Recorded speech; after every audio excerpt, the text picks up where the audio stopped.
આજે ગુજરાતમાં વારંવાર ભૂપેન્દ્રભાઈ પટેલની જે સરકાર છે એના માટે એમ કહેવામાં આવે દાદાની સરકાર છે, પણ દાદા એટલે ગુજરાતમાં ભૂપેન્દ્રભાઈ પટેલની સરકાર નથી।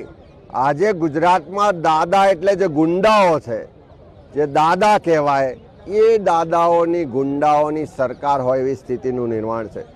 અમદાવાદ હોય, બગદાણા હોય કે ગુજરાતના ખૂણે ખૂણે લઈ લો, ગુંડાઓ જાહેરમાં હથિયારો સાથે, પાઇપો સાથે, મારક હથિયારો સાથે લોકો પર હુમલા કરતા જોયા છે, લોકોની હત્યા કરતા આપણે જોયા છે, લોકોના હાથ પગ ભાગી નાખે છે અને પાછા કોઈના ડર વગર, ભય વગર એના વિડીયો પણ ઉતારે છે, વાયરલ પણ કરે છે અને બહાદુરી બતાવે છે। એ બગદાણા ખાતે સરપંચના પરિવારનો એક યુવાન એક નાની અમથી વાતની રજૂઆત કરી, તો એની ઉપર જે ખુલ્લેઆમ લાકડીઓથી, પાઇપોથી જે હુમલો કરવામાં આવ્યો, એના હાથ પગ ભાગી નાખવામાં આવ્યા, એના વિડીયો ફૂટેજ છે, ના સંભળાય એવી ગાળો અંદર સંભળાય છે અને આખું પ્રકરણ કોના ઈશારે, કોના માટે, કોના કારણે કર્યું એવી ચારે તરફ ચર્ચા છે।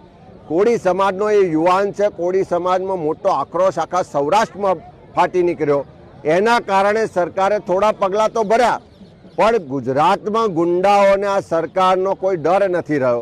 પેલા રીલબાજ મંત્રી હર્ષભાઈ સંઘવી છે, એમનો કોઈ ડર નથી રહ્યો, પોલીસ અને પ્રશાસનનો ડર નથી રહ્યો।